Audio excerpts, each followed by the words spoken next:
গত কয়েকদিন ধরে আবারও আলোচনায় শাকিব খানের দুই সাবেক অপু বিশ্বাস ও শবনম বুবলী। বরং বলা যায় শাকিব খানকে ইস্যু বানিয়ে আলোচনায় থাকছেন এই দুই নায়িকা। সে কারণে ক্ষুব্ধ ঢালিউডের এই শীর্ষ নায়ক ও তার পরিবার।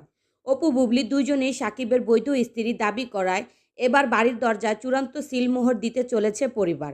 এই দুই নায়িকাকে বাসায় আসা নিষিদ্ধ করার পাশাপাশি শাকিবের বিয়ের পাত্রী খুঁজছেন তারা।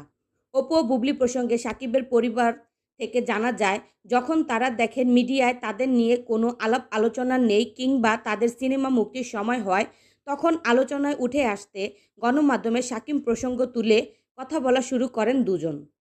এতে শাকিব খান যেমন বিব্রত হন, তেমনি তার পরিবারকে অস্বস্তিতে পড়তে হয়। এ কারণে শাকিবের পরিবার তাকে বিয়ে দিচ্ছে, সেই মোতাবেক তার জন্য পাত্রী দেখা শুরু হয়েছে। শাকিব নাকি পরিবারের ইচ্ছাতেই বিয়ে করতে চান, কারণ আগে দুইবার নিজের পছন্দে বিয়ে করে জটিলতার মধ্যে